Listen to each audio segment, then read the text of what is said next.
that's a name you may or may not be familiar with. Keeler products have been around for 125 years.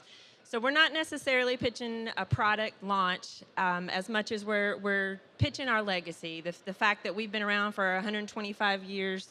Since 1893, we're located in Grand Rapids, and we started out designing the decorative hardware that you have on the furniture industry. Fast forward 125 years later, we're still doing the decorative hardware that you find in the furniture industry. When we talk about legacy, there was a great quote that came to mind. It's from Barack Obama, and he made it as he was leaving office this past year. I saw myself as a relay runner. I would take the baton and I would run my leg of the race. And then I'd pass the baton to someone else. Each generation tries to make progress knowing that what we're not doing is perfect, but hopefully we've run our leg of the race effectively and the world's gotten a little bit better.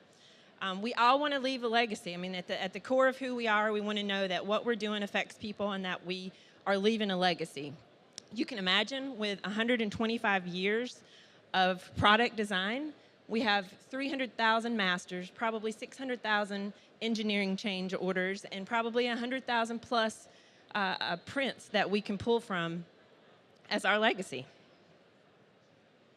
So our Vale Collection, which is one of the 8 collections that we're launching this year, was based off of a piece that I saw in First Dibs in New York.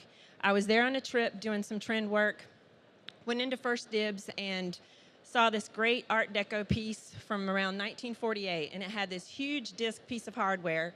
It was great. It was like nothing I'd ever seen before, but I knew immediately that this had to be one of our pieces of hardware.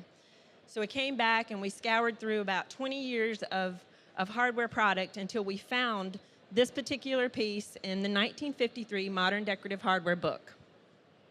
So our guys came back and they designed a collection based on it, and we're launching it this year. When we talk about legacy, we also think about, the next generation and what they're going to leave. And there's this great passage from Dead Poets Society, which I'm sure you're all familiar with. And he's talking about trying to get the kids to understand they need to leave a legacy. And he says at the end of the day, that powerful play goes on and that you may contribute a verse. And he asks the students, he's like, what will your verse be? We're all about legacy. We're all about what are we going to leave behind. What's going to happen 60 years from now when somebody's walking into an antique store and they see a piece of hardware that we designed for a furniture company? So we're celebrating our 125 years and our legacy. We're directly diagonally across from there. So we invite you to come over. We've got 4 pieces that we did pull out of our living library that you can come vote on. Will be our next legacy group that we're going to launch next year, as well as 8 new collections that our new generation of legacy leavers have designed. So please come over, take a look. This is nice work, nice work. Thank you. I like the word legacy. It always strikes a chord. I get goosebumps, and I think about the future. So very, very cool. Do you guys have any questions?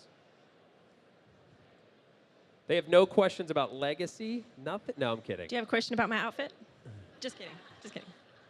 I will say it is pretty cool. Thank you. Thank you. Thank you. All right. Please come over and take a look. All right. Do you guys have any questions? Do we have time for any overall questions? Let's give Knikki a big round of applause. Thank you. She's running off the stage.